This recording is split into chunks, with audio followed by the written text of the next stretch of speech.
Nigeria says it will be more flexible to ease its forex crisis, but its central bank doesn't say how.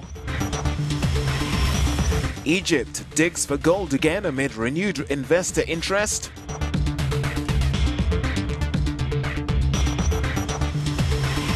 And Guinea goes in search of the perfect potato crop.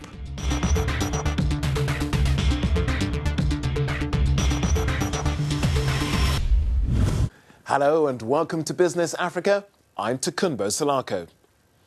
It's been said by some that if Nigeria sneezes, then West Africa and beyond catches a cold.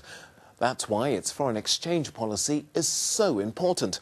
For months, the government's imposed tough restrictions, blocking the use of Naira credit and debit cards abroad, and for online transactions requiring payment in foreign currencies. Foreign cash reserves have now dropped to their lowest level in more than 10 years, and efforts to maintain a currency peg with the US dollar have only boosted a black market for the Naira. That's caused trouble enough for ordinary Nigerians, but it's also been a huge and costly headache for businesses operating in the country. Spain's Iberia and US carrier United are stopping flights to Nigeria as a result. Between them, it's estimated they can't repatriate some $600 million in ticket sales because of the restrictions. But earlier this week, President Buhari perhaps bowed to pressure and said Nigeria's forex policy must be more flexible. So joining me now to discuss this issue is Michael Dibby. Michael, President Buhari and the central bank do seem to have finally relented. So what can we now expect? They've given no details about their policy. Well, the policy is expected to boost the country's economy, which had been badly hit by the slump in oil revenue. Now, according to Mohamed Buhari, Nigeria needs the policy to boost its supplies for foreign exchange and also increase its exports and productivity, as well as improve the investment climate and also a means of doing business in the country. Nigeria, of course, does have a huge economic footprint across the region. So how has the crisis affected its neighbours? Oil is very vital for a source of revenue for most of African countries. Now, so just like Nigeria, some other African countries have to depend on oil and also facing serious economic recession currently. And all they can do is just to diversify, just like Nigeria is doing. The diversification is very important at this point in time.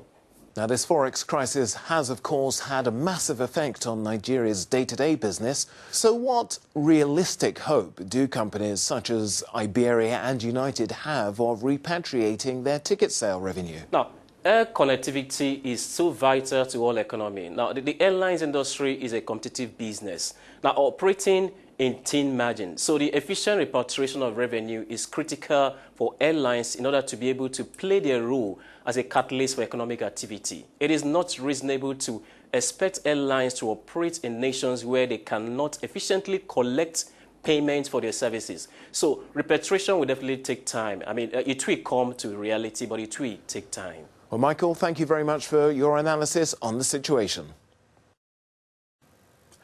Now, Egypt's search for gold dates back to the pharaohs.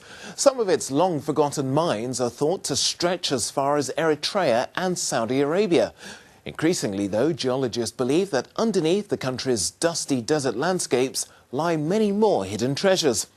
So the government plans to dig deep and revive the industry in the hope it will add upwards of 5% GDP within 10 years. Claire Muthinji and Johnson Wahane report.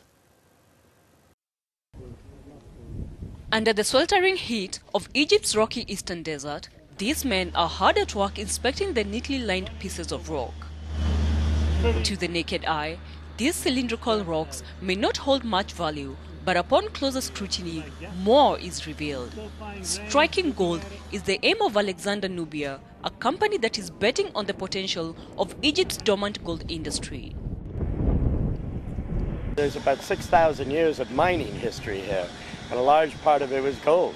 And what makes it exciting is that for all those years, that's thousands of years that it was mined, it stopped. And so effectively, in the modern era, it's virgin territory. If successful, the sector could create jobs and attract foreign investment to an economy that is in dire need of both. However, the regulatory framework in the country's mining sector could hinder a gold rush. Egypt offers investors a production sharing agreement similar to its oil and gas deals. Mining companies say that the model does not fit their work, but Alexander Nubia says exploring the mines is a sound wager. I think that the government